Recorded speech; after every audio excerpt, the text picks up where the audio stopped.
34 વર્ષ બાદ દેશની શિક્ષણ નીતિમાં ફેરફારો હવે ધોરણ 5 સુધી પ્રાદેશિક ભાષામાં ભણતર તો શાળાકીય શિક્ષણમાં 10+2 સિસ્ટમને પણ હટાવાઈ। सीजन होवा छतां पण सिंग तेलना भावमां ₹2.30 નો ઘટાડો। લોકોએ લોકડાઉનમાં સ્ટોક કરાતા ડિમાન્ડમાં હાલ ઘટાડો। सोना અને ચાંદીમાં આગ ઝરતી તેજી। 9 વર્ષ બાદ ચાંદી 66,000 તો સોનું 55 ની ટોચની સપાટીએ પહોંચ્યું।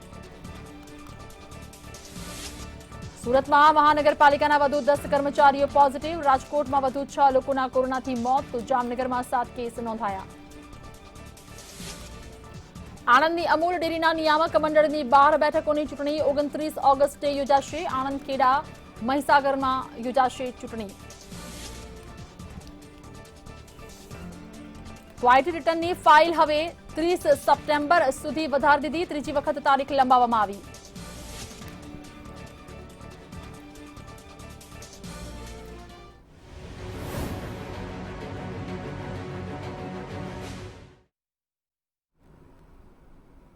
नमस्कार, हूँ शुभ नजीर અને આપ જોઈ રહ્યા છો મંતવ્ય ન્યૂઝ બુલેટિનમાં। સૌથી પહેલા જે અતિ મહત્વની ચર્ચા છે તે છે શિક્ષણના નવા યુગની। જી હા, આજે આ ખાસ મુદ્દો ઉઠાવવામાં આવ્યો છે કારણ કે વાત છે શિક્ષણના નવા યુગની શરૂઆતની। તો 34 વર્ષ બાદ હવે શિક્ષણના નવા યુગની શરૂઆત થઈ રહી છે અને તેના માટે જ ઘણા બધા બદલાવ ઘરમૂળથી કરવામાં આવ્યા છે। તો વિશેષ ચર્ચા મંતવ્ય ન્યૂઝ પર આજના ઉપર।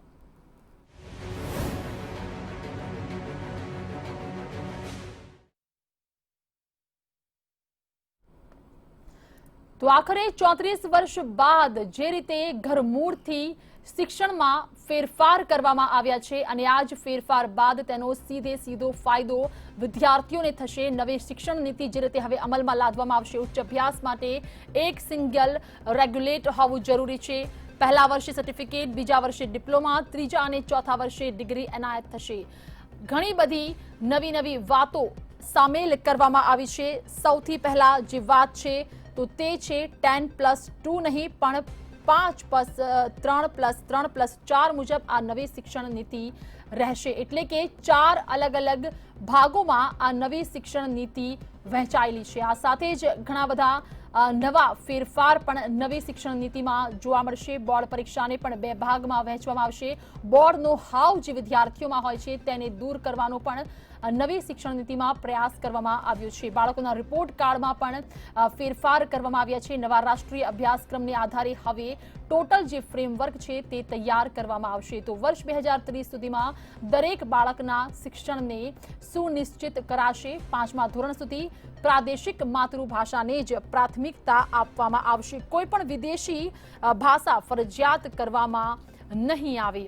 તો નવી શિક્ષણ નીતિ અને આ જ નવી શિક્ષણ નીતિ સાથે શિક્ષણનો નવા યુગનો પ્રારંભ હવે થઈ જશે, જેનો સીધો ફાયદો આવનાર તમામ બાળકો માટે। કારણ કે આખરે 34 વર્ષ બાદ ઘરમૂળથી બદલાવ કરવામાં આવ્યો છે દેશની શિક્ષણ પદ્ધતિમાં।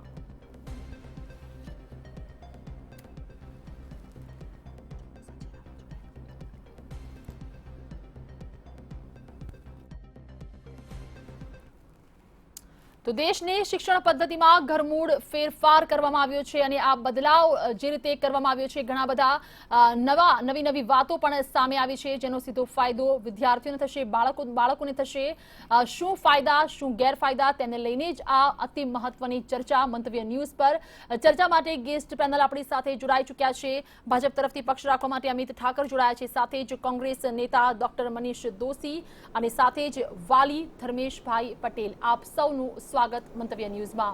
सौथी पहला मनीष भाई आपने ज एक अति महत्वनो सवाल, कारण के घरमूळथी बदलाव तो थयो छे परंतु जे बात छे के हवे 10+2 नहीं पण 5+3+3+4 आ शुं छे विद्यार्थीओने वालीओने समजावशो।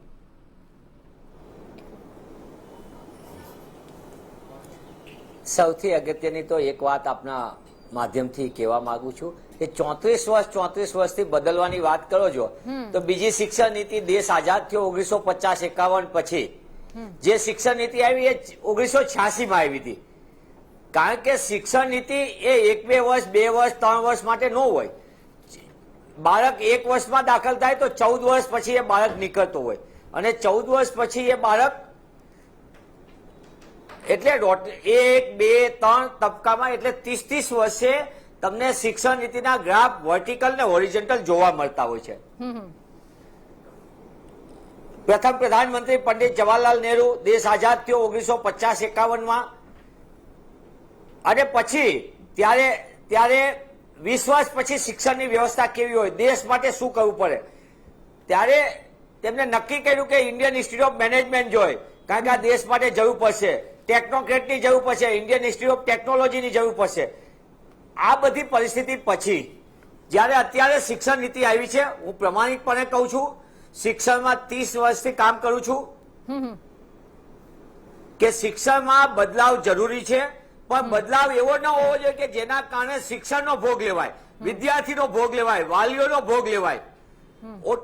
ઓટોનોમીના નામે સંપૂર્ણપણે 6 વર્ષમાં મોદી સરકારે દેશની સારી શૈક્ષણિક સંસ્થાઓ પર હુમલો કર્યો.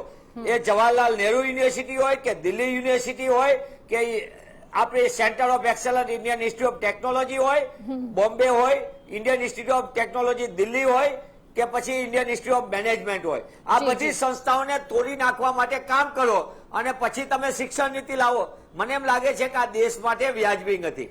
જી જી બિલકુલ મનીષભાઈ, આપે જણાવ્યું. જ્યાં લગી સવાલ છે, એક મિનિટ, જ્યાં લગી સવાલ છે 10+2+3 ની જે પદ્ધતિ હતી એમાં જે બદલાવ લાવ્યા છે એ બદલાવમાં તો વ્યવસ્થાના ભાગ છે, બાકી મહારાષ્ટ્ર અને ગુજરાત વચ્ચે શિક્ષણમાં ફેરફાર છે. ગુજરાતમાં 10+2+3 હતી, મહારાષ્ટ્રની અંદર આપણે 11માં પછી કોલેજ ગણાય છે.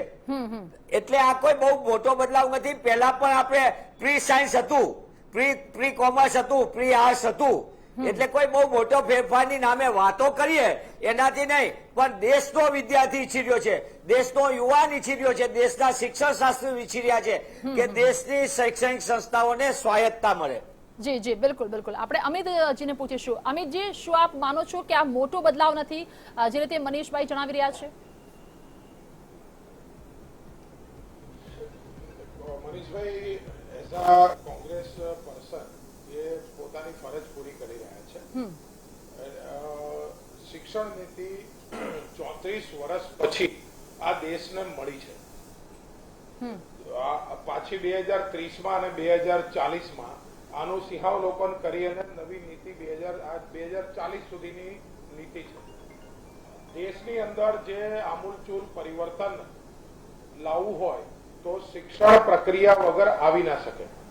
બીજું, ભારતના મૂળ સાથે જોડેલી આવનારી પેઢીને જો તમે તૈયાર ન કરો તો એ પરિવર્તન ટકી શકે નહીં. ભારત કેન્દ્રિત પરિવર્તન જો લાવવું હોય તો એ શિક્ષણ ઉપર વજન આપવું પડે. પહેલા 6ઠ્ઠા ધોરણ સુધી આખી ઓફિશિયલ શિક્ષણ પ્રક્રિયામાંથી લાખો વિદ્યાર્થીઓ બહાર હતા. જે આ 3જા ધોરણથી એટલે કે જે 5+3+3+4 જે 10+2 ની નીતિની જગ્યાએ નવી નીતિ આવી, એના કારણે એ 3જા વર્ષની ઉંમરથી એ બાળક એ શિક્ષણ પદ્ધતિની અંદર આવી જશે. એટલે ઓફિશિયલ શિક્ષણ પદ્ધતિમાં જોડાવાના કારણે એની જે 6 વર્ષ સુધીની જે સ્કિલ હોય છે એ લોકલ લેંગ્વેજની અંદર એની એનાલિટિકલ સ્કિલ હોય, એની મેથેમેટિકલ સ્કિલ હોય, એની ભાષાની જે સ્કિલ હોય એને પ્રાધાન્ય આપી અને એ પછી ના તબક્કાની અંદર છેક 12મા ધોરણ સુધી, કારણ કે એ જયારે 6th સ્ટાન્ડર્ડમાં આવે ત્યારે એની આખી સ્કિલ આખી બદલાઈ જતી હોય છે. તો આ જે ઉંમરના તબક્કાની ચિંતા કરી અને આગામી દિવસની અંદર બાળકને તૈયાર કરવાની વાત છે, જે મારા કોંગ્રેસના મિત્રને દેખાતી નથી. વાત નંબર 2 કે આ આખું જે શૈક્ષણિક માળખું છે એને ટેકનોલોજી ડ્રીવન, એટલે હવે ઇન્ટરનેટના યુગની અંદર બાળકને ટેકનોલોજી સાથે, ભારતીયતાની સાથે એક એકાઉન્ટેબિલિટી લાવી અને ઘડવાનો પ્રયત્ન છે. સૌથી વધારે મહત્વ એ ટીચિંગ એજ્યુકેશનને આપવામાં આવ્યું છે. એટલે કે શિક્ષક કેવો હોવો જોઈએ, એક એક વખત સર્ટિફિકેટ લીધું પછી 50 વર્ષ સુધી એ સર્ટિફિકેટના આધારે એ બસ એકની એક વસ્તુ ભણાઈ રાખે એવું નહીં. એને દર વર્ષે અલગ અલગ પ્રકારના કોર્સિસની અંદર પોતાની જાતને અપગ્રેડ કરવી પડશે. યુનિવર્સિટીઓની અંદર પણ એ હવે જે ઓલી એફિલિએશન હતું ને કે એક વખત એફિલિએટેડ કોલેજ થઈ ગઈ એટલે વર્ષો સુધી ચાલે એવું નહીં, પરંતુ હવે ધીરે ધીરે આવતા 15 વર્ષની અંદર આ પણ અમિતજી મોડું ઘણું થયું છે. અમિતજી મોડું ઘણું થયું છે. 34 વર્ષ બાદ બદલાવ લાવવામાં આવ્યો છે. મનીષભાઈ કઈ કહેવા માંગે છે? જી મનીષજી. સૌથી અગત્યની વસ્તુ તો એ કહેવા જેવી છે, આ તમને 34 વર્ષ તમારી જાણ માટે કહી દઉં, શિક્ષણમાં હંમેશા 3 દાયકામાં જ બદલાવ હોય, બદલાવની અસરો જોવાની હોય. આજે દાખલ કર્યું ને કાલે આ ફાસ્ટ ફૂડની પ્રોસેસ નથી, આ શિક્ષણ વ્યવસ્થા છે. એટલે સૌથી અગત્યની વસ્તુ એ છે કે મોદી સરકારના 6 વર્ષમાં શું થયું, તો 10 વર્ષમાં સૌથી ઓછા નાણાં શિક્ષણ પાછળ કોઈ ફાળવ્યા હોય તો એ મોદી સરકારે ફાળવ્યા. યુનિવર્સિટી અને રાષ્ટ્રીય શૈક્ષણિક સંસ્થાઓ ઉપર સૌથી મોટા હુમલા થયા હોય તો આ 6 વર્ષમાં થયા. આદિવાસી, દલિત, શોષિત વર્ગ એને સ્કોલરશીપ, SC ST બંધારણીય અધિકાર એને 5600 કરોડ રૂપિયા ઓછા આપ્યા. 5600 કરોડ. તમે વિચાર કરો, પ્રાઇમ મિનિસ્ટર ફેલોશીપ 3000 જાહેરાત કરી 6 વર્ષમાં, આઈપી કેટલાને? 135 જણાને. એટલે સરકારની નીતિ અને નિયત કેવી છે એ 6 વર્ષના કાર્યકાળમાં કહું. બીજું સૌથી મોટું શિક્ષણમાં સતત ખર્ચ ઘટાડવાનો. હું તમને જવાબદારીપૂર્વક, મારી આગળ તો આધાર છે, 10મી જાન્યુઆરી 2019માં દેશના તત્કાલીન માનવ સંસાધન મંત્રી પ્રકાશ જાવડેકરે જાહેરાત કરી કે અમે 30,000 કરોડ રૂપિયા શૈક્ષણિક સંસ્થાને આપશું. તમે વિચાર કરો, પૈસા આપવાની જાહેરાત કરે અને સેન્ટ્રલ યુનિવર્સિટીને કેટલા આપ્યા? દેશમાં 44 સેન્ટ્રલ યુનિવર્સિટી છે, દરેકને 11 કરોડ રૂપિયા આપ્યા. જાહેરાત કેટલાની કરી? 30,000 કરોડની. અને જે પૈસા આપ્યા એ શું? ગ્રાન્ટ નહીં, વિકાસની ગ્રાન્ટ નહીં, પણ લોન આપી. લોન એટલે કે તમે લોન આપો તો તમારે ભરપાઈ કરવાની. એટલે ભરપાઈ કરવા માટે સંસ્થાઓ શું કરશે? પૈસા કમાશે, એ લોકો ફી વધારશે. તમને મંતવ્યના માધ્યમથી હું કહેવા માંગુ છું, હું અમિતભાઈને પણ કહેવા માંગુ છું, દેશની ટોચ કક્ષાની શૈક્ષણિક સંસ્થા Indian institute of technology, Indian institute of science, જે ઇન્ડિયન ઇન્સ્ટિટ્યૂટ 36 છે, ઇન્ડિયન ઇન્સ્ટિટ્યૂટ ઓફ ટેકનોલોજી 16 છે, NID 3 છે, NIFT 16 છે, Indian institute of hotel management 9 છે. આ સંસ્થામાં કોરોના જેવી મહામારીમાં 15% થી 25% ફી વધારો કર્યો. હવે તમે મને કહો, દેશની સંસ્થા જેને ભારત સરકાર અત્યાર સુધી પૈસા આપતી હતી એની ફીમાં 25% વધારો કર્યો. એટલે કે 2 લાખ ફી હોય તો એમાં 50,000 રૂપિયાનો વધારો કર્યો, એટલે 2.5 લાખ ફી. હવે મને તમે જણાવો, મંતવ્યના માધ્યમથી પૂછો અમિતભાઈને કે આ દેશની શૈક્ષણિક સંસ્થાઓ જે દેશ માટે ટેકનોક્રેટ તૈયાર કરે છે, દેશ માટે મેનેજમેન્ટ ગ્રેજ્યુએટ તૈયાર કરે છે, એની ફી વધારો કરવાથી દેશમાં શું શિક્ષણની વ્યવસ્થા સુધરશે? શિક્ષણ નીતિ સુધારવાને બદલે પેલા માનસિકતા સુધારો. દેશની શિક્ષણ નીતિ સુધારવાને બદલે પેલા આર્થિક ફાળવણીની ટકાવારી વધારો, વિદ્યાર્થીને શિક્ષણનો વેપાર બનાવી દેવા માટેની આ શિક્ષણ નીતિ છે. જી બિલકુલ. ફી વધારાને લઈને તો આપણે આગળ ચર્ચા કરીશું, પરંતુ અત્યારે વાત જે રીતે શિક્ષણ પદ્ધતિમાં ઘરમૂળથી બદલાવ થયો છે તેની ચાલી રહી છે. આપણી સાથે શિક્ષણવિદ સંજય રાવલ પણ જોડાયા છે. સંજયજી, શિક્ષણ નીતિમાં મને જવાબ આપવા દો એમનો. બેન, મને જવાબ આપવા દો. હા, બોલો છો. જે મનીષભાઈ 2.5 લાખ રૂપિયાની વાત કરે છે ને, એ 2.5 લાખ ક્યાંય છે જ નહીં. 65,000 થી લઈ અને 1.5 લાખ સુધીની ફી છે. એટલે ક્યાંય 2.5 લાખ વાળી ફી છે એ ગેરમાર્ગે દોરવાની વાત છે. એ તો કાગળિયા લઈને બેઠા છે. હા, કે અમિતજી, અરે હું કાગળિયા લઈને બેઠો છું. નહીં, તમે સાંભળો, હું તમને કહું, આંધ્રપ્રદેશ 65,000 રૂપિયા ફી છે. NIT ની વાત કરું છું. NIT સુરત 62,500 રૂપિયા ફી છે. વારંગલ 62,500 રૂપિયા ફી છે. IIT ની કરું છું, NID ની વાત કરું છું, તમે Indian institute of hotel management ની વાત કરું છું. તમે હું બધું બોલ્યો છું, NIT નથી બોલ્યો, હું IIT બોલ્યો છું. અમિતભાઈ, હું તમને આઈઆઈટી ની પણ ફી કહી દઉં. હું તમને આઈઆઈટી ની પણ ફી અમિતભાઈ, કહી મેં દઉં. ઇન્ડિયન ઇન્સ્ટિટ્યૂટ ઓફ ટેકનોલોજી હું કીધી, છે- ઇન્ડિયન ઇન્સ્ટિટ્યૂટ ઓફ મેનેજમેન્ટ ની કીધી, અરે, મેં એનઆઈડી ની કીધી, ઇન્સ્ટિટ્યૂટ ઓફ હોટલ હા, મેનેજમેન્ટ ની કીધી. હું મારી તમને વાત એ છે, સાંભળો, હું અમિતભાઈ, તમને હમણાં- ગરીબ અને હું સામાન્ય તમને માણસ IIT માં શું ભણી- એમબીએ આઈઆઈએમ માંથી ન કરી શકે? સામાન્ય માણસ ઇન્ડિયન ઇન્સ્ટિટ્યૂટ ઓફ ટેકનોલોજી માંથી ન ભણી શકે? સામાન્ય માણસ એનઆઈડી માંથી ડિઝાઇન નો એક્સપર્ટ ન થઈ શકે? ફેશન ટેકનોલોજી માં ગુજરાતની સામાન્ય ઘરની દીકરી ન ભણી શકે? તમે જો મારી વાત આટલી જ છે, અમિતભાઈ. તમે માન્ય મનીષભાઈ, તમે ના ના, ગેરમાર્ગે એને હું તો જાણ મનમોહનસિંહજીએ- કરું છું. માનનીય અમિતભાઈ, માનનીય અમિતભાઈ, માનનીય અમિતભાઈ, હું તમને એ જ તમે કહું જે છું. ફી ઘટાડી હતી એની માહિતી આપો ને.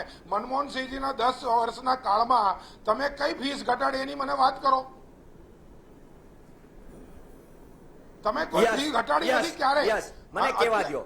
બહુ હા, સરસ બોલો. મજાની વાત કીધી. મને હા, કહો. અમિતભાઈ, હા અમિતભાઈ, જી, કહો. અમિતભાઈ, આપનો કહો જવાબ મને, આપો. કહો મને. અમિતભાઈ, દેશની હા. અંદર મને તમે એમ કહો કે દેશની અંદર 10 વર્ષની અંદર સૌથી ઓછું નાણાંનું બજેટ એ મોદી સરકારમાં છે.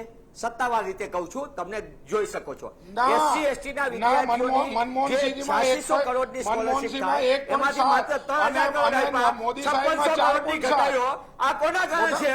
નહીં, કોંગ્રેસના મોટાભાઈ, શાસનમાં મનીષભાઈ, એસસી એસટી આપતા હતા. મનીષભાઈ, એસસી એસટી ની મનીષભાઈ, સ્કોલરશીપ કોને ઘટાડી? મનમોહનસિંહજીમાં ભારતીય 1.7 જનતા પાર્ટીની અને મોદી મોદીજીમાં સરકારે 4.7. કોને ઘટાડી? ક્યાંથી ઘટી ગઈ? જવાહરલાલ નહેરુ ક્યાંથી યુનિવર્સિટી, ઘટી ગઈ? જવાહરલાલ નહેરુની કોને ફી વધારી? દિલ્હી યુનિવર્સિટી કોને કરી? દિલ્હી અરે નહીં, 600 મારી તમને રૂપિયા વિનંતી છે, અરે અમિતભાઈ, મોટાભાઈ બહુ 600 રૂપિયા મારી વધારી. એટલી તમે વિનંતી તમે છે. મનીષભાઈ સાંભળો તો ખરા. મનીષભાઈ સાંભળો તો ખરા. તમે સાંભળો તો ખરા મારી વાત. 600 રૂપિયા વધારી. વાત તો સાંભળો અમિતભાઈ. આ તમે બોલી લો. મનીષભાઈ તમે બોલી લો પછી બોલો. તમે જે મને એમ કીધું થાય છે, તમે મને એમ થાય છે કે કહી દો. અમિતભાઈ, સાંભળો, અમિતભાઈ, નહીં અમિતભાઈ, મનીષભાઈ, અમિતભાઈ તમે સાંભળો, બોલી લો. હા, અમિતજી આપ બોલો. નહીં એટલે મારે- એમણે કીધી મનમોહનસિંહજીમાં શિક્ષણ પાછળ એક જ મિનિટ. હવે મનીષભાઈ તમે મને તક આપી. શિક્ષણમાં મનમોહનસિંહજીએ 1.7% બજેટ હતું. હું સાંભળું જ છું, હું સાંભળું જ છું. 4.7% બજેટ છે. અને જીડીપી ની 6% બજેટ જીડીપી સંપૂર્ણ ખોટી વાત છે. વાત કરી.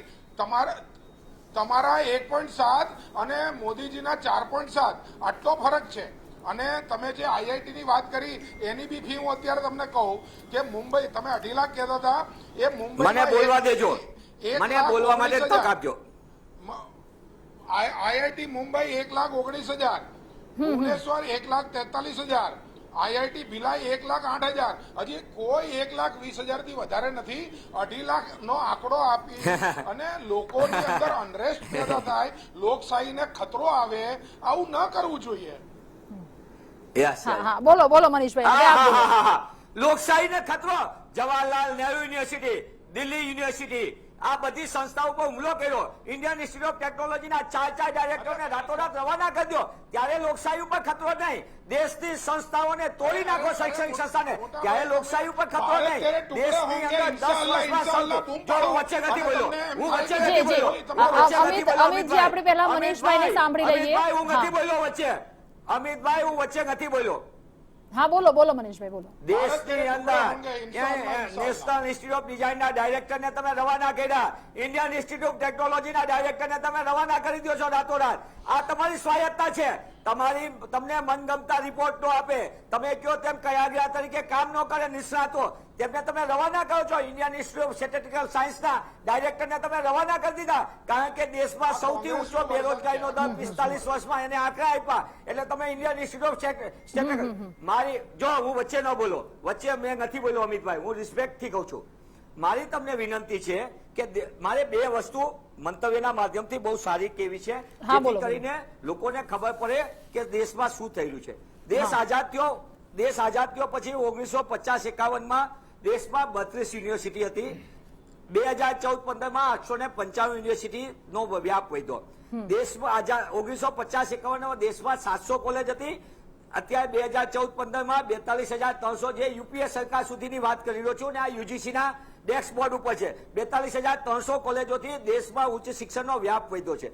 દેશની અંદર એનરોલમેન્ટ દેશમાં 1950-51માં 3,97,000 હતું. એની સામે અત્યારે 2,94,27,000 છે. તમે વિચાર કરો, 3 લાખની સામે 3 કરોડ લોકોને અત્યારે ઉચ્ચ શિક્ષણ મળી રહ્યું છે.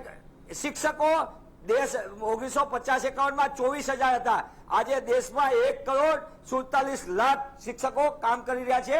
આ દેશનો વ્યાપ વધ્યો છે. સૌથી મોટામાં મોટી વસ્તુ કોંગ્રેસના શાસનની અંદર તમે કીધું 34 વર્ષ પછી, તો મારે અત્યારે મારા મિત્ર અમિતભાઈને કેવું છે, આપણે બીજી કોઈ નહીં, તમે કેન્દ્રની શિક્ષણ નીતિની અંદર સેમેસ્ટર સિસ્ટમ લાવ્યા. ગુજરાતની અંદર તમે પ્રયોગ કર્યો તો ધોરણ 11 ને 12માં સેમેસ્ટર સિસ્ટમનો તમે દાખલ કરી 11-12માં, તમે 16-17માં પરત ખેંચી 5 વર્ષમાં, અને સ્વીકાર્યું, તમે ખુદ ગુજરાત સરકારે સ્વીકાર્યું કે સેમેસ્ટર સિસ્ટમથી શાળામાં નુકસાન થયું. જે બાળક 10,000 ને 15,000માં 12મું ધોરણ ભણી શકતો હતો એને 40,000થી લઈને 80,000માં 12મા ધોરણનો ખર્ચ થઈ ગયો છે.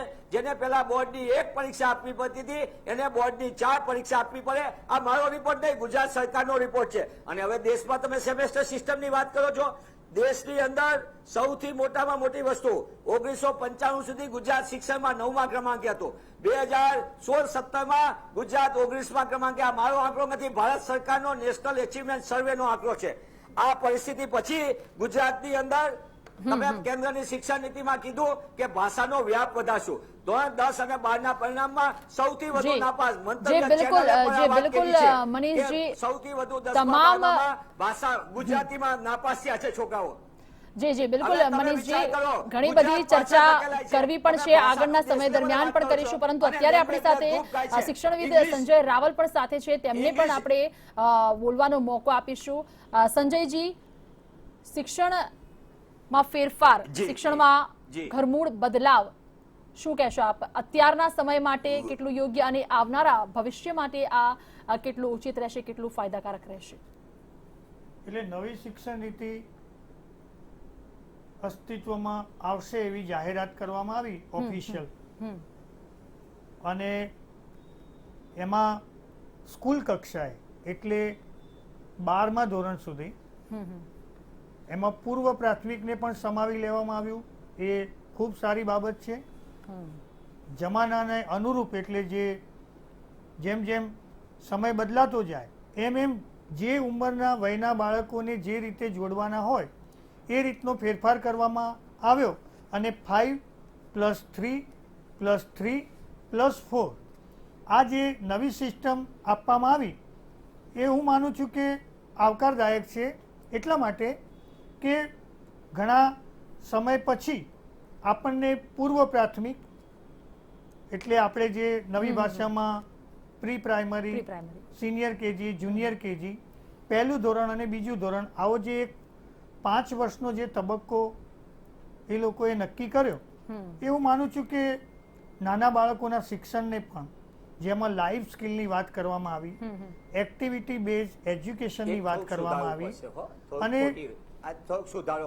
ટેકનોલોજીનો ઉપયોગ કરીને સાયન્ટિફિક એને બનાવવામાં આવ્યું, જેમાં બાળકનું મૂલ્યાંકન માત્ર શિક્ષક દ્વારા નહીં પણ એની નજીક બેસતા, એટલે કે ગ્રુપમાં કામ કરતા લોકો દ્વારા પણ, અને 12મા ધોરણ સુધી છોકરો અભ્યાસ કરે ત્યારે એનું એક રિપોર્ટ કાર્ડ બનાવવાની જે વાત થઈ, જેને સતત સર્વગ્રાહી મૂલ્યાંકન એવું કહેવામાં આવે. અત્યાર સુધી આપણે પર્સન્ટેજના આધારે અને 10મા ધોરણની એની ટકાવારી અને 12મા ધોરણની ટકાવારી અને એવા જે મૂલ્યાંકનો હતા એને સુધારીને 5+3+3+4 એમાં હું દાખલા તરીકે મારે ત્યાં, હું સેકન્ડરી અને હાયર સેકન્ડરીનો પ્રિન્સિપાલ છું, એટલે 12મા ધોરણ સુધીની શિક્ષણ નીતિ વિશે વાત કરી શકું. એમાં 9 થી 12ના જે સળંગ માળખાની જે વાત કરવામાં આવી એ વહીવટી દ્રષ્ટિએ પણ અનુકૂળ છે. અને જે 2 બોર્ડની વાત આવતી, ધોરણ 10નું SSC બોર્ડ અને 12માનું HSC બોર્ડ, એમાં થોડા ફેરફાર કરીને છોકરાઓનું 9 થી 12 સુધીનું મૂલ્યાંકન કરવામાં આવે એવો એક અભિગમ છે, એ પણ સારો છે. રહી વાત, સૌથી સારી વાત એ છે કે 6 થી 8 6, 7, 8 એ તબક્કામાં રોજગારલક્ષી શિક્ષણની વાત થઈ છે, જેને આપણે સ્કિલ બેઝ એજ્યુકેશન કહેવાય. એના પહેલાના તબક્કામાં બુનિયાદી શિક્ષણની વાત થઈ છે. વાંચન, લેખન, ગણન એટલે બાળક કાચું ન રહી જાય અને વધારાનો જે ભાર છે એને દૂર કરીને આ બધામાં ટેકનોલોજીને જોડવાની વાત થઈ છે, કારણ કે સમય બદલાય એની સાથે સાથે ટેકનોલોજીને જોડવી પડે. એટલે આ કોવિડ-19 કારણે આપણી સામે જે પરિસ્થિતિ આવી અને પછી જે ઓનલાઈન એજ્યુકેશનની વાત થઈ એ અભિગમને હવે જોડી દેવામાં આવે છે, જેને MHRD એટલે HRD એટલે માનવ સંસાધન મંત્રાલય એવું આપણે કહેતા હતા, એને નવું નામ આપી દેવામાં આવ્યું શિક્ષા મંત્રાલય. એટલે શિક્ષણ વિભાગ, આપણી ગુજરાતી ભાષામાં શિક્ષણ ખાતું, એ નામ આપીને જેથી લોકોને આઈડેન્ટિફાય થાય કે આ મંત્રાલય શિક્ષણ માટે કામ કરે છે. તો સારી વાત છે કે pre school, junior KG, senior KG એની સાથે આંગણવાડીને પણ જોડવામાં આવે. અહીં હું એક વાત કહી દઉં કે સરકાર જે શિક્ષણ નીતિ બનાવે છે એમાં એને ગામડાના, છેવાડાના, અંતરિયાળ વિસ્તારો એટલે આદિવાસી વિસ્તાર હોય, પછી ઝૂંપડપટ્ટીના બાળકો, રણ પ્રદેશમાં રહેતા છૂટક છવાયા મકાનો અને એના જે બાળકો છે એની વાત, દરિયા કિનારામાં જે લોકો રહેતા હોય, માછીમાર વગેરે, આ બધાને ધ્યાનમાં રાખીને છેવાડાના માણસ સુધી શિક્ષણ પહોંચે એવી વ્યવસ્થા કરવાની હોય છે. એટલે એના જે ટાર્ગેટ આપવામાં આવે છે એ સમય સાથે આપવામાં આવે છે. પણ ટેકનોલોજીને જોડ્યું, શિક્ષણમાં ટેકનોલોજીને જોડવાની વાત થઈ, એનાથી જે આ પ્રકારના બાળકો છે કે જે પહેલા શિક્ષણથી વંચિત રહી જતા હતા અથવા એમના સુધી પહોંચાડવામાં ઇન્ફ્રાસ્ટ્રક્ચરની તકલીફ પડતી હતી, હવે આપણે જે નવી શિક્ષણ નીતિમાં વર્ષો પહેલા એટલે 2003થી આપણે આમ ચર્ચાઓ કરીએ છીએ, 1992માં આપણે થોડા વધારે સુધારાઓ એમાં મૂક્યા. હવે એવી વાત આવી કે શિક્ષણને બાળકો સુધી લઈ જવાની વાત છે. મારું જે અવલોકન અથવા જે હું વાત કરું છું એમાં મને જૂની શિક્ષણ નીતિ, નવી શિક્ષણ નીતિની તુલના કરતા હવે જે ફેરફાર છે એની વાત છે. તો શિક્ષણને બાળકો સુધી લઈ જવાની વાત, એમાં ફાર્મ સ્કૂલ આવે એટલે ખેતરમાં કેટલાક કુટુંબો રહેતા હોય તો એમના સુધી શિક્ષણ કઈ રીતે પહોંચાડવામાં આવે. કોઈ મોટી સાઇટો પર જ્યાં બાંધકામ ચાલતું હોય અને ટેમ્પરરી બાળકોના કુટુંબો એટલે કુટુંબો અને એમાં જે બાળકો હોય એમના સુધી શિક્ષણ પહોંચાડવાની વાત. પછી ઔદ્યોગિક એરિયા કે નવા એરિયા ડેવલપ થતા હોય અને ત્યાં મજૂરી કામ માટે જે કુટુંબો ગયા હોય એમના બાળકો શિક્ષણથી વંચિત ન રહી જાય, તો આ બધાને ટેકનોલોજીથી જોડવામાં આવે તો બાળક ક્યાં છે એનો ખ્યાલ આવે. તો આ પ્રકારના જે ટેકનોલોજીને લગતા જે ફેરફારો થયા છે એ હું માનું છું કે સમય પ્રમાણે સારા છે, આવકારદાયક છે અને શિક્ષણ તો સતત પરિવર્તન પામતી પ્રક્રિયા છે, એટલે આમાં પણ સુધારા આવશે. શું લાગે છે કે વ્યાપ વધશે હવે શિક્ષણનો વ્યાપ? જો આ જે નીતિ છે એ નીતિમાં એવું કહેવામાં આવ્યું છે કે આનો શિક્ષણનો વ્યાપ વધારવો અને દેશનું કોઈ પણ બાળક છે એ શિક્ષણથી વંચિત ના રહી જાય. જે પહેલા પણ છે જ, અત્યારે પણ શિક્ષકો તમે જુઓ તો પહેલા ધોરણમાં એડમિશન લેવા માટે ગામે ગામ ફરીને એડમિશનો કરાવે છે, ખાસ કરીને ગરીબ, મજૂર અને એ વર્ગના. એટલે સાચી વાત છે કે કોઈ પણ બાળક દેશનું છે એની સાથે શિક્ષણ બાબતે અસમાનતા ના રહેવી જોઈએ. અત્યારે હાલ એવું થઈ ગયું છે કે જે પૈસાવાળા છે એના માટે એક વ્યવસ્થા છે અને ગરીબ માટે બીજી વ્યવસ્થા છે. સરકારી શાળાઓ તો માનો કે એવું એવી માનસિકતા બંધાઈ ગઈ છે વાલીઓને કે સરકારી શાળા એટલે ગરીબો હોય એ સરકારી શાળામાં જાય અને બહુ પૈસાવાળા હોય IIT, IIM ને એવી બધી મોટી મોટી સંસ્થાઓ છે એ ત્યાં જાય. એટલે આ શિક્ષણ નીતિમાં એક વાત ચોક્કસ કહેવામાં આવી છે કે આ જે અસમાનતા છે એ અસમાનતા નાબૂદ થવી જોઈએ. એટલે એ તો બહુ સીધી સાદી વાત છે કે શિક્ષણ તો દેશનો, જેમ અમિતભાઈએ કીધું કે દેશના વિકાસનો પાયો છે. જો દરેકે દરેક બાળક ભણશે નહીં અને એ પણ પાછું ઉચ્ચ શિક્ષણ, અત્યારે હાલનું જે રૂઢિગત શિક્ષણ છે એમાં ખાસ કરીને વોકેશનલ જે ઔદ્યોગિક શિક્ષણની વાત કરવામાં આવી છે. એટલે એ પ્રકારનું શિક્ષણ ટેકનોલોજી બહુ ઝડપથી બદલી રહી છે અને એના સાથે તાલ મેળવવા માટે શિક્ષણ નીતિ ખરેખર તો 30 વર્ષની, હવે તો એટલો બધો ટેકનોલોજીનો જમાનો આવી ગયો છે કે દર 5 વર્ષે શિક્ષણ નીતિ અને એના અભ્યાસક્રમનું પણ 10 વર્ષે તો બદલાવી જોઈએ. મતલબ એનું એનાલિસિસ થવું જોઈએ કે જે ટેકનોલોજીનો વ્યાપ જે રીતે વધી રહ્યો છે, તમે જુઓ કે અત્યારના વાલીઓ જે ભણેલા હતા એ એમના વખતે અને અત્યારનું શિક્ષણમાં ઘણો બધો વાલીઓને ફેરફાર પણ થઈ તકલીફ ગયો થશે હવે, કારણ કે ટેકનોલોજી સાથે ભણાવવું. નહીં, મને નથી લાગતું કે વાલીઓને તકલીફ થાય, કારણ કે આ શિક્ષણમાં એવું કહેવામાં આવ્યું છે કે નાના બાળકોની જે પાયાની વાત છે એ એક્ટિવિટી બેઝ શિક્ષણ, ખાસ કરીને ગાણિતિક, લોજિકલ અને જે રૂઢિગત શિક્ષણ છે એનાથી એને મુક્ત કરવામાં આવ્યો છે. આપણા શાસ્ત્રોમાં પણ કહેવામાં આવ્યું છે કે સા વિદ્યા યા વિમુક્તાય, તમારા કોઈ પણ પ્રકારના માનસિકતાને જકડી ના રાખે અને તમને સ્વતંત્ર કરે, સ્વતંત્ર તમે વિચારો અને કોઈ પણ પ્રકારના દબાણ વગર કે રૂઢિગત પરંપરાગત રીતે તમે વિચારવાનું મૂકીને તમે ગ્લોબલ, અહીંયા એવું પણ કહેવામાં આવ્યું છે નીતિમાં કે ભારતીય નાગરિકને એ ગ્લોબલ સિટીઝન બનાવવાનો છે. ટેકનોલોજી સાથે તાલ મિલાવે એ પ્રકારનું શિક્ષણ કે આપણા બાળકો કોઈ પણ અહીંયાનું બાળક, ગુજરાતનું બાળક બીજા રાજ્યમાં જાય અથવા તો બીજા દેશમાં પણ જાય તો એના શિક્ષણ સાથે અત્યારે હાલ શું છે કે અમેરિકા છે, કેનેડા છે, ઓસ્ટ્રેલિયા છે, એ બધા દેશો ટેકનોલોજી દ્રષ્ટિએ બહુ આગળ છે, એટલે ત્યાંના વિદ્યાર્થીઓ ટેકનોલોજીકલ શિક્ષણ વધારે સારું મેળવે છે ભારત કરતા. એટલે અહીંયા બહુ સારી વાત એ કહેવામાં આવી છે કે આપણા બાળકો છે એ પણ એટલું જ ઉચ્ચ કક્ષાનું શિક્ષણ મેળવે જેથી કરીને એમને તકલીફ ના પડે. મનીષભાઈને પૂછે. મનીષભાઈ, શું લાગે છે હવે ઉચ્ચ શિક્ષણ ચોક્કસ મળશે ટેકનોલોજી સાથેનું? હું સંજયભાઈની એક વાત સાથે તમારા પ્રશ્નનો જવાબ આપીશ. માનનીય સંજયભાઈએ સારી વાત કીધી, પ્રિન્સિપાલ છે, એમણે કીધું કે પ્રી સ્કૂલને અને નર્સરીને અને આંગણવાડીને જોડવામાં આવી. એમાં થોડોક હું સુધારો કરું છું કે એનું ખાલી માન્યતા કરી એને સ્ટ્રીમ લાઇનમાં લવાશે. બાકી 1 થી 5, કારણ કે રાઇટ ટુ એજ્યુકેશનમાં 6 વર્ષથી 14 વર્ષના બાળકને મફત શિક્ષણ મૂળભૂત અધિકાર એ આપણે સંસદે, પાર્લામેન્ટે ઘડેલો કાયદો છે. આ એક કમનસીબી છે કે એક તરફ કેન્દ્રમાં ડોક્ટર મનમોહનસિંહની સરકારે શિક્ષણનો અધિકાર આપ્યો, મફત શિક્ષણ મૂળભૂત અધિકાર, અને બીજી બાજુ ગુજરાતમાં આપણે 4 વર્ષ સુધી રાઇટ ટુ એજ્યુકેશનનો લાગુ કર્યો. એટલે એ અલગ વસ્તુ છે. ત્યારે 6 વર્ષના બાળકને હાઈકોર્ટમાં પણ કીધું છે એ પહેલા ધોરણથી શરૂ કરવો. એની માટે આપણે નિયમ કરી દીધો છે કે આટલા વર્ષના બાળકને જ પહેલા ધોરણમાં આપવાનું. એટલે 1 થી 5 સુધીનું પૂર્વ પ્રી પ્રાથમિક અને ઉચ્ચ પ્રાથમિક એવા 2 ભાગ પડ્યા, 6 થી 8. જે બીજી વાત એક સૌથી મોટા તમે ટેકનોલોજીની કીધી, તો હું બહુ નમ્ર ભાવે મંતવ્યના માધ્યમથી કહીશ. 1986ની રાજીવ ગાંધીની જે શિક્ષણ નીતિ દાખલ કરી હતી રાજીવજીએ, તે સમયે કોમ્પ્યુટર શિક્ષણ, કોમ્પ્યુટર લિટરેસી એ શરૂ થયું. મારા મિત્ર અમિતભાઈને યાદ હશે કે તે સમયે ભારતીય જનતા પાર્ટીએ કોમ્પ્યુટર અને ટેકનોલોજીનો વિરોધ કરવા માટે બળદગાડા લઈને નીકળ્યા હતા અને સંસદને ઘેરાવો કર્યો હતો કે આનાથી બેરોજગારી વધશે. પણ આજે ગર્વ સાથે કહીએ કે ભારત વિશ્વમાં 10 જણા કામ કરે એમાંથી 7 ભારતીય કામ કરે, કારણ કે રાજીવજીએ તે સમયે કોમ્પ્યુટર, ઇન્ફોર્મેશન ટેકનોલોજી અને ટેલિકોમ્યુનિકેશનની ક્રાંતિ લાવ્યા. આ ભારતને આગળ વધાર્યું. આપણા વિદ્યાર્થીઓ કોમ્પ્યુટર શિક્ષણ મેળવ્યું. આજે સિલિકોન વેલીમાં ભારતીયો કામ કરે છે. તો એ રાજીવજીની એક સોચ હતી અને વિદ્યાર્થીઓને ભણવાની તક આપી, તો આપણે આજે વિશ્વ કક્ષાએ આગળ વધી ગયા છે. ટેકનોલોજી દ્વારા શિક્ષણ મળે એ આવકારદાયક બાબત છે, પણ ગ્રામ્ય વિસ્તારની અંદર છેવાડાના લોકો માટે પરવડે તેવી ફીમાં શિક્ષણ મળે.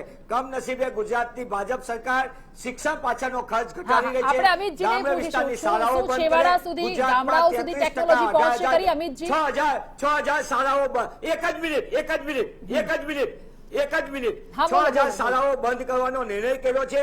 એ આ ગુજરાતની ભાજપ સરકારે કર્યો છે. એના કારણે ગ્રામ્ય વિસ્તારનું શિક્ષણ છીનવાઈ જશે.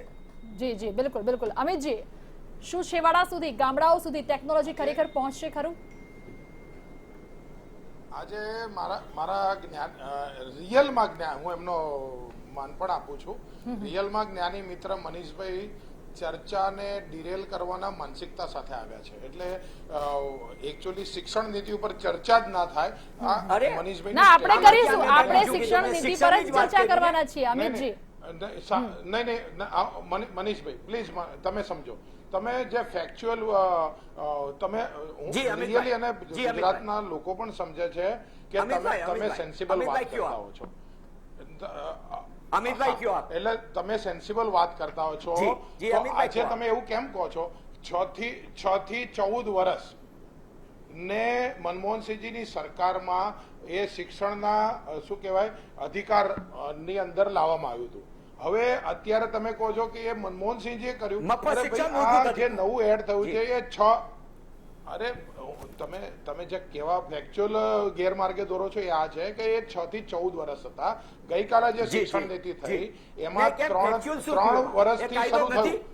અરે ભાઈ મોટા ભાઈ તમે 6 થી તમે ધ્યાન નથી દોરતા. તમે મફત શિક્ષણનો અધિકાર કહો છો, એ મનમોહનસિંહજી વખતે 6 થી 14 વર્ષનો હતો. કાલે જે મોદીજીએ ડિક્લેર કર્યું એ 3 થી 6 વર્ષના બાળકોને બી આવરી લીધા છે. આ વસ્તુનું ધ્યાન આપણે દોરવું જોઈએ, નહીં કે ચર્ચાને ડિરેલ કરવી જોઈએ. એટલે ગઈકાલે 3 થી 6 વર્ષના બાળકો જે લોકો શિક્ષણથી વંચિત રહેતા હતા એની અંદર એડ કર્યા છે. એને એડ કર્યા છે.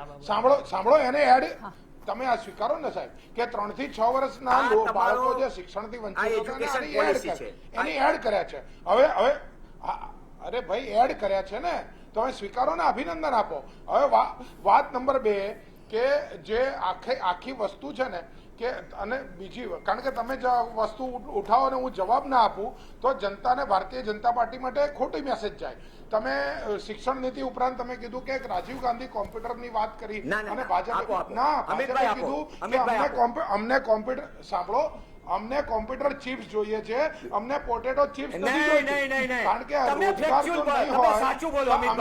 અમે કોમ્પ્યુટરનો વિરોધ કર્યો નહોતો ક્યારે. તમે સમજો મનીષભાઈ, તમને ખબર હોવી જોઈએ કે તમારા જમાનામાં 22 રૂપિયાનો મોબાઈલ છે ને એ અટલજીના રાજમાં 50 પૈસે મોબાઈલ આવી ગયો. તમારા 14 રૂપિયા મિનિટ હતી. કેળાની લારી વાળો 50 પૈસા વાત કરે એ અટલજી અને પ્રમોદ મહાજનજીની દેન હતી.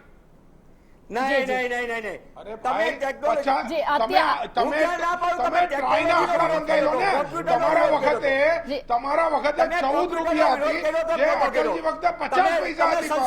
ટેલિકોમ્યુનિકેશન નો ટેકનોલોજીનો વિરોધ કર્યો તો નહોતો. હું તમને મનીષજી આપણે મુદ્દાથી પર થઈને વાત નથી કરવાની છે.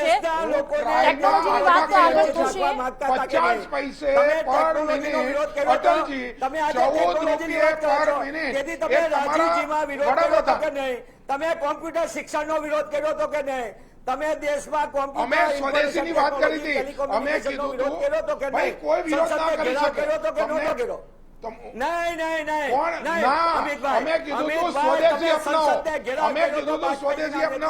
અમને કોમ્પ્યુટર ચિપ્સ ચાલશે, અમને પોટેટો ચિપ્સ નથી જોઈતી. અમે કીધું તો અમને પોટેટો ચિપ્સ નથી જોઈતી. ખોટી વાત નહીં. કોમ્પ્યુટર ચિપ્સ લાવો, પોટેટો ચિપ્સ ના લાવો. અમે કીધું. મને બોલવા દેશો 1 મિનિટ? હા બોલો. ખબર હોય. હા મનીષભાઈ તમે બોલી લ્યો. હા બોલી લ્યો. અમિતભાઈ ને પૂછી લ્યો. અમિતભાઈ બધું બોલી લે પછી કહું. હા તમે બોલો, તમે બોલી લ્યો. વાત કરું છું, આપ પણ એવી રીતે વાત કરશો એવી વિનંતી. મારી વિનંતી એ છે જી, આભાર તમે મને બોલવાની તક આપી. કે ભાજપ તો બોલવાય ન દે. વાત સાચી જી. આ એજ્યુકેશન પોલિસીની અંદર જે બોલો છો એ સતત ગેરમાર્ગે દોરી રહ્યા છો. અમિતભાઈ પહેલા આપણે અત્યારે મનીષજીને સાંભળી લઈએ. યસ બોલો. હા બોલો. આ એજ્યુકેશન પોલિસી સત્તાવાર ભારત સરકારના ડોક્યુમેન્ટ છે. હું કઈ બીજી વાત નથી કરતો. આ ડોક્યુમેન્ટની અંદર કીધું છે કે ભાષાનો વ્યાપ વધારશે. આવકારદાયક બાબત છે. દેશની ભાષામાં વધે અને પ્રાદેશિક શિક્ષણ મળે, પ્રાદેશિક ભાષામાં શિક્ષણ મળે, એનાથી બાળકનો વિકાસ થાય. એ વૈજ્ઞાનિક પદ્ધતિ છે અને હું આવકારું છું, એમાં કોઈ વાંધો ન હોય. પણ મારે એ કેવું છે કે તમે આ કેન્દ્રની શિક્ષણ નીતિની અંદર સેમેસ્ટર સિસ્ટમની વાત કરો. ગુજરાતમાં 5 વર્ષ પછી સેમેસ્ટર સિસ્ટમ પરત ખેંચો કે આ નિષ્ફળ ગઈ છે. તમે અહીંયા ભાષાના શિક્ષણનો વ્યાપ વધારવાની વાત કરો, અહીંયા લેંગ્વેજ લેબ દૂર ખાય છે. ગુજરાતમાં કરોડો રૂપિયાના કોન્ટ્રાક્ટમાં ઇંગ્લિશની લેંગ્વેજ લેબ દૂર ખાય છે. તમે કોમ્પ્યુટર શિક્ષણ, ડિજિટલ ટેકનોલોજીની વાત કરો, અહીંયા 4 વર્ષથી કોમ્પ્યુટર શિક્ષકોની ભરતી ન થાય, કરોડો રૂપિયાના કોમ્પ્યુટર દૂર ખાય છે સ્કૂલમાં. એટલે આ વિસંગતતાની વાત છે મારી, કે તમે જે કરો એ સારી વાત હોય. દેશ માટે થતી કોઈ પણ વાત, કોઈ પણ પક્ષે આ શિક્ષણ હોય એમાં કોંગ્રેસ ભાજપ કરતા ભારત નિર્માણની વાત હોય, અને ભારત નિર્માણની વાતમાં હંમેશા હું સહયોગ આપતો હોઉં છું અને કોંગ્રેસ પક્ષ પણ સહયોગ આપે. પણ તમે જે વાત કરો છો એ કેટલું વિસંગતતા વાળું. કોમ્પ્યુટર આપવાના અને કોમ્પ્યુટરનો ભણાવનાર શિક્ષક 4 વર્ષથી નહીં આપવાનો. તમે સંગીત અને વિષય દાખલ કરો ને 12 વર્ષથી સંગીત અને ચિત્રના શિક્ષકોની ભરતી નહીં. તમે રમશે ગુજરાતની વાત કરો, ખેલકૂદની એક્ટિવિટીની, અને શારીરિક શિક્ષણના શિક્ષકોની ભરતી જ નહીં કરવાની. એટલે સરકારને મારી વિનંતી છે કે તમે નીતિમાં જે લાવ્યા છો એ ડોક્યુમેન્ટ કાં તમે સંપૂર્ણપણે આવું ભ્રમ ફેલાવે એવી વાત ન કરો જી, અને કાં એનો અમલ કરો તો તમે સૌથી પહેલા આમાં લખ્યું છે ઓટોનોમી અને બધી સંસ્થાની ઓટોનોમી ખેંચી લ્યો છો. તમે તો શિક્ષકોની ભરતી કરો, લેક્ચરરની ભરતી કરો. શિક્ષકોની અછત તો છે જ. 1998 પછી પૂરા પગાર સાથે શિક્ષકોની ભરતી થતી નથી. કોલેજોમાં પૂર્ણ પગાર સાથે 1998 પછી શિક્ષકોની ભરતી નથી થઈ. આ શિક્ષકોની ભરતી ન કરો, અધ્યાપકોની ભરતી પૂરા પગાર સાથે ન કરો, પ્રવાસી શિક્ષકોના નામે તમે ચલાવો, સ્કિલ બેઝ એજ્યુકેશનની વાત કરો ને આઈટીઆઈમાં તમે ઇન્સ્ટ્રક્ટરોને ઓર્ડર જ ન આપો તો કોણ ભણશે? આ રીતે ભણશે ગુજરાત, આ રીતે ભણશે ભારત. આ રીતે તમે ભારતનું ભવિષ્ય બનાવવા માંગો જેમાં શિક્ષક વિનાની શાળા, આ ચર્ચા લેક્ચરર ભારતની વિનાના શિક્ષણ નીતિ ઉપર છે કોલેજો. આ રીતે આપણે કે ભણશું. બીજા કોઈ વિષય ઉપર છે? ના ના, ભારતની શિક્ષણ નીતિ ઉપર જ છે. મને એમ અને લાગે વાત છે- જ્યારે પ્રાદેશિક મને- ભાષાની આવે છે તો તો આપણે એન્કર- સંજયજીને પૂછીશું. સંજયજી, નાના ભૂલકાઓમાંથી કેટલું ફાયદાકારક, કારણ કે આ જ ભારતનો ભાગ તમે છે જે કે નહીં? આરોપો મારો છો ગુજરાત ભારતનો એના ભાગ માટે છે કે મારે નહીં? સમય જોઈએ ને. ગુજરાત ભારતનો તમે ભાગ છે સમજો. કે નહીં? ગુજરાત ભારતનો પ્રધાન છે. નહીં બધા સમજે ગુજરાત છે કે ભારતનો ભાગ ભારત છે કે નહીં? જો ભાઈ અડધી કલાકની ચર્ચા છે, ગુજરાત ભારતનો ભાગ અડધી છે કે કલાકની નહીં? ચર્ચા છે. ગુજરાત ભારતનો ભાગ છે કે નહીં? અરે અરે અરે મનીષભાઈ ભારતનો ભાગ છે કે અમિતભાઈ, નહીં? અમિતભાઈ, અમિતભાઈ, નહીં, અમિતભાઈ. તમે ભારતનો ભાગ છો કે નહીં? કોંગ્રેસ અરે ભારતનો ભાગ છે કે અમિતભાઈ, નહીં? ગુજરાત ભારતનો ભાગ છે કે નહીં? તમે માનો છો કે નહીં? હું તો ભારતનો નાગરિક છું. એનું અરે સર્ટિફિકેટ તમે ભારતનો ભાગ છો તો તમે માનો છો કે નહીં? પાર્ટીનું આપો મને. એના માટે સર્ટિફિકેટની જરૂર નથી. ના, અમિતજી, મનીષજી, બધા જ આપણે બધા ભારતીયો છીએ અને આપણે બધા જ ભારતનો એક ભાગ જ છીએ. જી જી, બિલકુલ બિલકુલ. આપણે હા, સંજયજીને એનું ખાસ સર્ટિફિકેટ નો પૂછીએ. આવે છે. મહેરબાની, આવી ભારતીય જનતા મહેરબાની. પાર્ટીની આવી ભારતીય જનતા ચર્ચા શેના ઉપર પાર્ટીની છે? ફરજી યુનિવર્સિટીની જરૂર મનીષભાઈ, નથી. ચર્ચા શેના ઉપર છે? ભાજપની ફરજી અરે મોટાભાઈ, સર્ટિફિકેટની જરૂર ચર્ચા નથી. શેના ઉપર છે? અરે આ ચર્ચા શિક્ષણ શેના નીતિ ઉપર તમે છે? શિક્ષણનું કોને? દેવાનું કાઢો છો. ભારતની નવી અમિતભાઈ, શિક્ષણ નીતિ શિક્ષણ ઉપર નીતિ છે. ઉપરની જ વાત છે. જી જી, શિક્ષણ બિલકુલ. નીતિ- આ આ જ શિક્ષણ નીતિ શિક્ષણ પર નીતિની ચર્ચાઓ વાત થઈ કરો. રહી છે અને એ તેના તમે મને આ જ નાખ્યો, ચર્ચાને please. આગળ પણ વધારીશું. આપણે સંજયજીને સવાલ તમે- કરીશું. તમે- સંજયજી, તમે પ્રાદેશિક ભાષાઓને લઈને જ અત્યારે વધુ આક્ષેપ પ્રત્યાક્ષેપ થઈ રહ્યા છે. આપ શું માનો છો? પૂછી રહ્યા છે નાના નાના ભૂલકાઓ અમિતભાઈ કહેશે તો હું જવાબ માટે. આપીશ. અમિતભાઈ જવાબ આપશે તો હું આપીશ. પ્રાદેશિક ભાષાઓને જે આ મહત્વ ભારતના આપવામાં ભવિષ્યની વાત છે. હા, મહેરબાની બોલો, કરીને તમે સંજયજી, બોલો. ચર્ચાને ખોટી ન કરો. પ્રાદેશિક ભાષાઓને જે મહત્વ આપવામાં મારી આવ્યું વિનંતી છે એ હું માનું છું કે ઘણા લાંબા સમયથી એવી રજૂઆત એ હતી. વાત થઈ છે, એ વાત થઈ છે સંજયભાઈ. સંજયજી, બોલો બોલો, આપ બોલો. એટલે પ્રાદેશિક ભાષાને મહત્વ આપવામાં આવે એ બહુ સ્વાભાવિક વાત છે. એટલા માટે કે એમાં ફેરફાર કરતા મહત્વ આપવામાં આવ્યું એની આપણે વાત કરી રહ્યા છીએ કે માતૃભાષામાં જો શિક્ષણ આપવામાં આવે તો આપણે જે શિક્ષકો તો ભાષાના. પહેલા જે 5 વર્ષનો જે આપણે જે સ્લોટ બનાવ્યો છે એમાં જ્યારે બાળક કુમળી વયનું હોય ત્યારે એના પર ભણતરનો ભાર ન આવે એ વસ્તુને ધ્યાન આપવામાં આવે અને એમાં લાઈફ સ્કિલને જોડવામાં આવી છે. પછી એક્ટિવિટી બેઝ એજ્યુકેશનને જોડવામાં આવ્યું છે. આનું મોડિફિકેશન કરવામાં આવ્યું છે એટલે એને આધુનિક સંદર્ભમાં મૂકવામાં આવશે. એ એક વસ્તુ એ રીતે સારી છે કે બાળકોને સ્કૂલ સાથે જોડવામાં આવે. દાખલા તરીકે પહેલા આંગણવાડીઓ ચાલતી હતી તો એ અલગ ચાલતી હતી તો એ બાળકોને એવું લાગે કે અમે કોઈ એક નાના જથ્થામાં છીએ, પણ હવે એને પ્રાથમિક શાળાની સાથે જોડી દેવામાં આવે તો સમૂહમાં જ્યારે બાળક ડેવલપ થાય. પહેલાં એવું હતું કે નર્સરી એજ્યુકેશન એટલે પ્રી પ્રાઇમરીમાં પ્લે ગ્રુપ, જુનિયર કેજી અને સિનિયર કેજી, એમાં માત્ર આમ તો શિક્ષણ તો ખાનગી સંસ્થાઓમાં વધારે આપવામાં આવતું હતું, પણ જે આપણે સરકારી સ્કૂલો છે એમાં એવી વાત હતી કે બાળકને સમૂહમાં ભણતર શીખવાડવામાં આવે અને એને ટોયલેટ પ્રોબ્લેમ સમજાવવામાં આવે. એટલે બાળક જાતે એની જે સંવેદનાઓ છે એ વ્યક્ત કરે, બીજાની સાથે જોડાય, એની સાથે સાથે એને એજ્યુકેશન, એમાં મ્યુઝિક આવે, એક્ટિવિટી આવે, પછી એને ન્યુટ્રિશિયસ ફૂડ આપવામાં આવે જે આપણે મધ્યાહન ભોજન યોજનાની વાત છે એ પ્રમાણે. તો એ રીતે બાળકને ઘરથી થોડું, જેને આઈસ બ્રેકિંગ કહે છે, કે ઘરથી દૂર રહીને સમૂહમાં જોડાતો શીખે, એની વય જૂથના બાળકો સાથે જોડાતા શીખે. હવે અમારે જ્યારે વાત કરવાની હોય એક શિક્ષણવિદ તરીકે ત્યારે અમારે નવા પરિવર્તનોની વાત કરવાની હોય અને એમાં એ વાત આવી કે ચલો જોડવાની કે આંગણવાડીને એક અવલોકન એવું પણ છે કે આંગણવાડીને પ્રાથમિક શાળાઓના કેમ્પસમાં જોડવામાં આવશે. એમની સાથે જોઈન્ટ કરી દેવામાં જી, આવે તો એ છેવાડાના પછાત ગરીબ બાળકો માટે સારી વસ્તુ છે કે એનું ઇન્ફ્રાસ્ટ્રક્ચર એની સાથે જોઈન્ટ કરવામાં આવે એટલે પ્રાથમિક શાળાને મળતા સાધનોનો ઉપયોગ આ બાળકો પણ જુએ અને શીખે. સારી વસ્તુ છે. હવે એક નવો સુધારો એટલે ઘણા સમય પહેલા હતો, વચ્ચે નહોતો અને હવે શરૂ થયો રોજગારલક્ષી શિક્ષણની વાત. અને એમાંય ખાસ કરીને સ્કિલ બેઝમાં કોઈ બાળક ટેલેન્ટેડ હોય કે દાખલા તરીકે એને સંગીતનો અસાધારણ શોખ હોય, સ્પોર્ટ્સમાં ખૂબ સારું હોય અને ગ્રામ્ય કલાઓ જેને આર્ટ અને ક્રાફ્ટ કહેવામાં આવે છે એમાં ઇન્ટર્નશીપ મૂકવામાં આવી પ્રાથમિક શિક્ષણમાં 6 થી 8માં કે 6 થી 8માં દાખલા તરીકે કોઈ સુથારનું બાળક હોય અથવા કોઈ પણ જ્ઞાતિનું બાળક હોય પણ એની સ્પેશિયલ સ્કિલ જો જાણી શકાતી હોય શિક્ષકો દ્વારા તો એને એની ઇન્ટર્નશીપ આપવામાં આવે.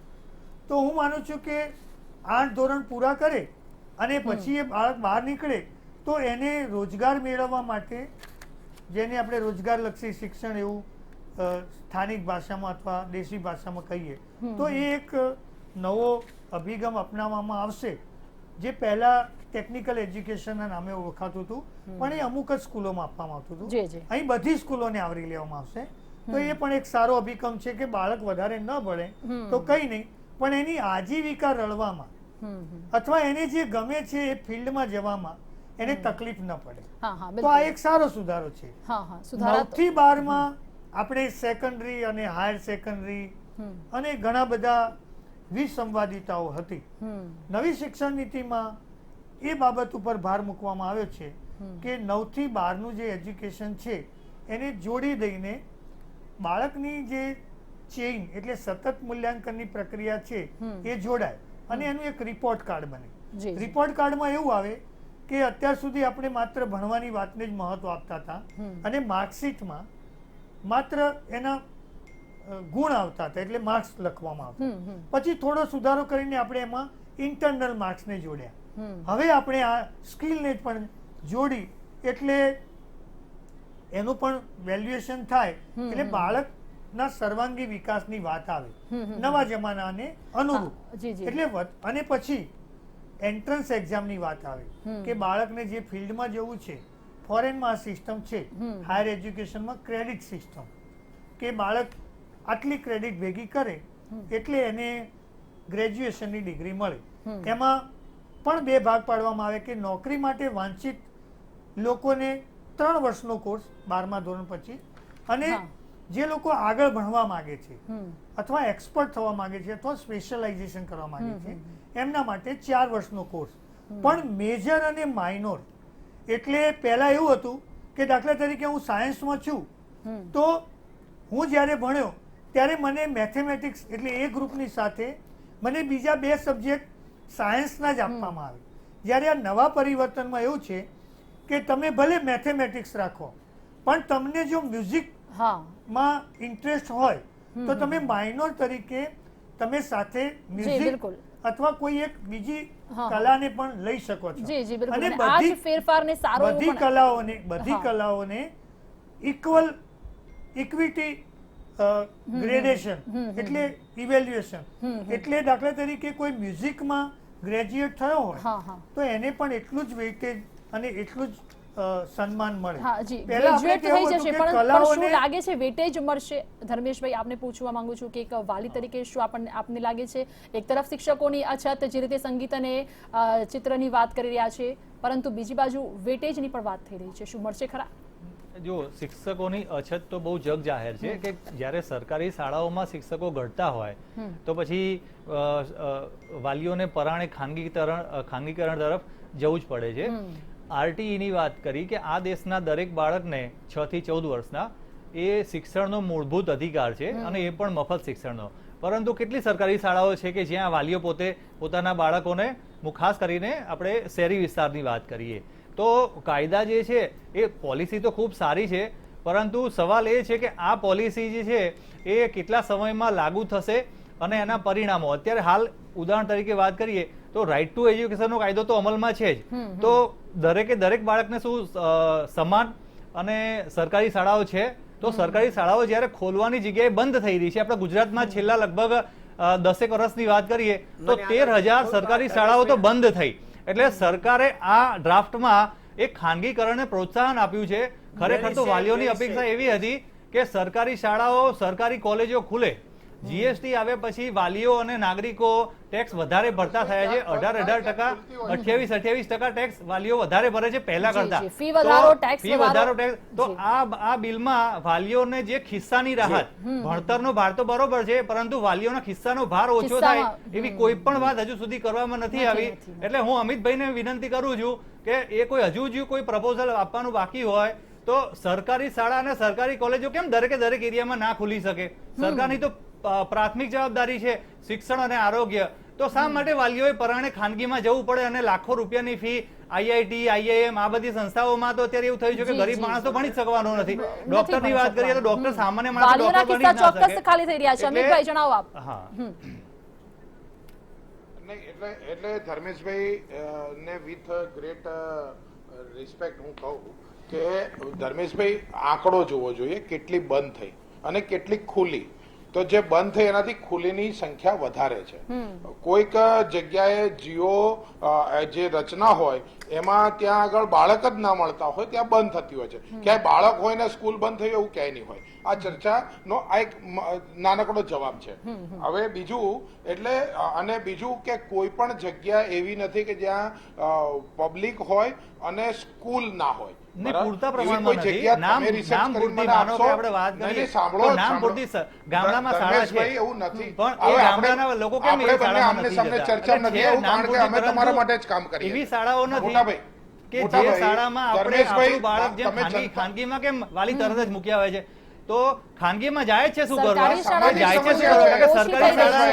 સરકારી શાળા જે વિશ્વાસ પ્રાપ્ત કરવો જોઈએ વાલીઓનો, સરકારી શાળાઓ વાલીઓનો વિશ્વાસ પ્રાપ્ત કરવામાં નાબૂદ નથી, સક્ષમ નથી. મનીષજી બોલો, આપ શું કહેવા માંગો છો? એવું સહેજ પણ નથી. હવે એ ચર્ચા અને શાળાઓ તો બંધ થઈ રહી છે. શાળાઓ 13,000 શાળાઓ સરકારનો આંકડો છે કે 13,000 શાળાઓ બંધ કરી. સાચી હકીકત છે, સાચી હકીકત તો છે. ખુલી એનો આંકડો બી કહી દો ને. નથી, ખુલી નથી. અને બંધ થઈને ખુલી એનો આંકડો જ નથી. 13,000 ખુલી એ ઉલટાની મર્જ થાય છે. જે જગ્યાએ સંખ્યા નથી એ શાળાઓ મર્જ કરે છે. એટલે ધારો કે એક ગામના શાળા ચાલતી હોય એ બંધ કરી દે અને એ બાળકે બીજા ગામમાં જવાનું. ધર્મેશભાઈ, તમે એ ભરોસો રાખો જે તમે આંકડો આપો છો એ આંકડો 13,000 હું હમણાં રિસર્ચ કરી છે. એટલે 13,000 સ્કૂલ બંધ થાય ને તો કેટલું મોટું તોફાન થાય એ તમને ધ્યાનમાં નથી આવતું. સરકારી આરટીઈ નો આંકડો છે. એટલે તમે સમજો, સરકારનો પોતાનો આંકડો છે. અરે ભાઈ, હું હમણાં રિસર્ચ કરીશ ને. 13,000 સ્કૂલ કોને કહેવાય? 18,000 ગામડા છે. 13,000 સ્કૂલ બંધ કરી તમે કહો એટલે હજી તમે અત્યારે બોલ્યા છો ને, હું જોઈશ હમણાં. એટલે 18,000 ગામડા 13,000 સ્કૂલ બંધ થઈ ગઈ એવું ના બોલે. મનીષભાઈ નહીં, મનીષભાઈ નહીં. મારો ટર્ન ક્યારે આવશે એ કહો તમે. મારો ટર્ન ક્યારે આવશે એ કહો બેન. હા, બોલી લ્યો, ચલો. આ શિક્ષણ નીતિની ચર્ચા છે, બરાબર? કોણ બોલે? હવે અમિતભાઈ બોલશે. અમિતભાઈને બોલી લેવા દો. મનીષભાઈ પહેલા. હા, મૂળ છે ને આ શિક્ષણ નીતિની અંદર એ ગરીબમાં ગરીબ માણસ સુધી શિક્ષણ પહોંચે આની વાત એ એકદમ આગ્રહપૂર્વક આની અંદર કરવામાં આવી છે. એ ઇગ્નોર કરાવવાનો પ્રયત્ન થઈ રહ્યો છે. વાત નંબર 1. બીજું કે ભારત લક્ષી શિક્ષણ આપવાની વાત છે. આની અંદર આપણે એ કેમ સમજવામાં સફળ નથી થતા, જે બી મારા મિત્ર બોલી રહે છે કે અત્યારે 27.5% લોકો જેની ઉંમર 18 થી 23 વર્ષની છે, એ જે એની કોલેજ જવાની ઉંમર છે, એના ખાલી 28% લોકો જ કોલેજ જાય છે. એનો આંકડો એ 2030 સુધીમાં એ 50% સુધી લઈ જવાનું નેમ એ આ શિક્ષણ નીતિમાં છે. વાત નંબર 2 કે 2030 સુધીમાં 100% લોકો એ સ્કૂલની અંદર એનરોલમેન્ટ કરે એની વાત આ શિક્ષણ નીતિમાં છે. ચર્ચા આ થવી જોઈએ. વાત નંબર 3 કે ઇન્ડિયન ઇન્સ્ટિટ્યૂટ ઓફ ઇન્ટરપ્રિટેશન, બરાબર, અને જે એનું કહેવાય ને ભાષાંતર કરવાનું આખું એક ઇન્સ્ટિટ્યૂટ ઉભું કરવાનું, translation, Indian institute of translation Indian interpretation. Amitbhai, સમયના અભાવને કારણે આપ ટૂંકમાં જવાબ આપશો. એક જ મિનિટ. જર્મની, જાપાન, બધા જ હું 10 દેશ કહું જે ઇંગ્લિશ નથી ભણતા પણ વિશ્વની અંદર આગેવાન છે, કારણ કે એમને સ્થાનિક ભાષામાં શિક્ષણ આપવામાં આવે છે. તો એના માટે અત્યારે 70 વર્ષે ઇન્સ્ટિટ્યૂટ ખોલી અને ભારતીય ભાષાની અંદર લોકો એન્જિનિયર, ડોક્ટર, વકીલો બને એ પ્રકારનું એક ઇન્સ્ટિટ્યૂટ ઊભું કરી અને લોકોને ભણાવવાની વાત છે. આની અંદર લોકોને મફત ભણવાનું મળે એની વાત આ શિક્ષણ નીતિની અંદર છે. જી જી, હા મનીષભાઈ, હવે આપ ટૂંકમાં બોલો કારણ કે સમયનો અભાવ છે આપણી પાસે. અને ભારતની શિક્ષણ નીતિ ઉપર બોલે એવી સૌથી અપેક્ષા. મોટા હા, મોટી હા, સમગ્ર બિલકુલ, શિક્ષણ બિલકુલ. નીતિની અંદર હવે અમિતભાઈ સાંભળજો, તમને ગમશે એવી વાત કરું છું. આ કેન્દ્રની શિક્ષણ નીતિની અંદર શિક્ષણનો વેપાર થાય, શિક્ષણમાં સરકારી નાણાંનો ઘટાડો થાય અને ખાનગી શિક્ષણને પ્રોત્સાહન મળે અને શિક્ષણમાં તકવાદી સંસ્થાઓ આવે એ પ્રકારની આમાં વ્યવસ્થા છે. આ દેશની અંદર કમનસીબી છે કે સામાન્ય અને મધ્યમ વર્ગના 65% લોકો, 65% કરતા વધુ લોકોને શિક્ષણ માટેની વ્યવસ્થા કરવાની બદલે સરકારે એ લોકો માટે વ્યવસ્થા કરી છે કે જે માલેતુજા છે. એટલે મારી તમને વિનંતી છે, આ શિક્ષણ નીતિ વેપારને પ્રોત્સાહન આપે, શિક્ષણ એ સેવા કહેવાય એની બદલે વેપાર બનાવવાની નીતિ છે.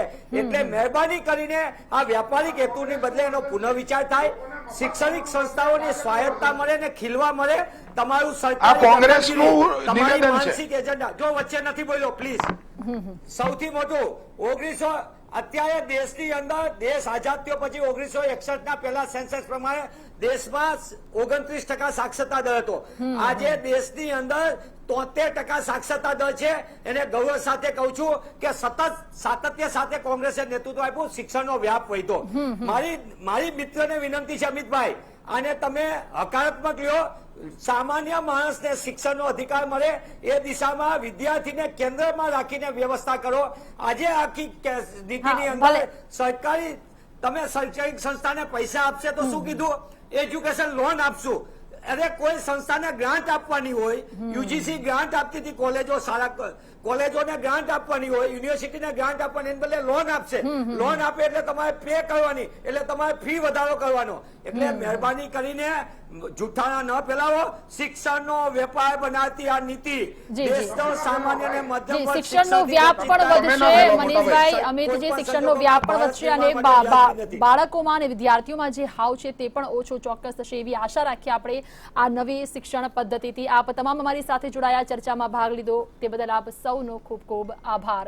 તો માત્ર ને માત્ર એક જ વાત છે કે ભલે 34 વર્ષ બાદ પણ શિક્ષણની પદ્ધતિમાં ઘરમૂળ બદલાવ કરવામાં આવ્યો છે, પરંતુ તેનો સીધો ફાયદો વિદ્યાર્થીઓને થાય, બાળકોને થાય. જે બોર્ડનો હાવ છે તે ઓછો થાય અને ભાર વગરનું જે ભણતર છે તે બાળકો ભણે તેવી આશા સાથે આ ચર્ચાને અહીં સમાપ્ત કરીશું. નમસ્કાર.